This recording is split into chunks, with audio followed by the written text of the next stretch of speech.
तो पहली बात तो रेलवे की चोरी को और अपनी कम तैयारी को किसी टीचर के ऊपर फोड़ना बंद करो, क्योंकि मुझे अच्छे से याद है हम वही टीचर से जो रात को 3-3 बजे तक जाग जाग कर आप लोगों के लिए हम लोगों ने आपका एग्जामिनेशन कंडक्ट करवाया। रिजल्ट हम लोगों ने इतना क्या दांव पे नहीं लगाया जब आपके कमीशन ने रिजल्ट की डेट दी, और आज भी हम इस रिजल्ट को कोई टीचर डाइजेस्ट नहीं कर रहा है।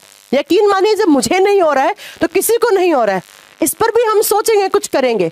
तो प्लीज मेरी रिक्वेस्ट है, पहली बात तो किसी भी टीचर को कट ऑफ के लिए बोलना और ये गालियां देना माँ बहन की बंद कीजिए। कल एक टीचर का लाइव वीडियो चल रहा था और आप उसमें जाकर उसको माँ बहन की गालियां दे रहे हैं।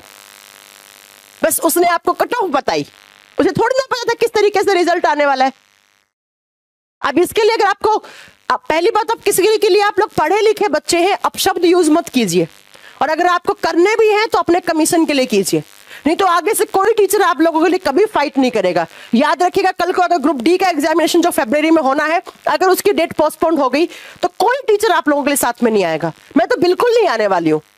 तुम लोगों के लिए लड़ो, रातें रात खराब करो, अपना सब कुछ दाव पे लगाओ, तुम्हारा रिजल्ट अनाउंस करवाने के लिए डेट निकालो, और जो कमीशन ने कहा उस हिसाब से हमने कट ऑफ बताई, उसके ऊपर तुम टीचर को ही गालियां देके चले जाओ। गलत है ना ये? तो प्लीज थोड़ा सा ढंग से।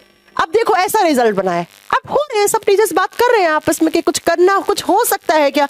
अब बच्चे कह रहे हैं मैम रिवाइज्ड की डिमांड करो। अब अगर हम इसके रिवाइज की डिमांड करेंगे तो कमीशन सीधा बोलेगा कि भैया तुम अब ग्रुप डी का तो फिर एग्जामिनेशन होना ही, अब भूल जाओ कि करवाना ही नहीं चाहते हैं वो। इसलिए प्लीज थोड़ा सा पेशेंस रखो। मुझे भी पता है कि ये सब गलत हो रहा है, एक बच्चे के रिजल्ट को आप 5 जगह काउंट करवा के उसे आप शॉर्ट लिस्ट कर रहे हो। ये मैंने मुजफ्फरपुर का बताया, ऐसा ही मैंने रात को बेंगलोर का भी देखा था। बेंगलुरु वाले में भी सेम कर रखा है इन्होंने।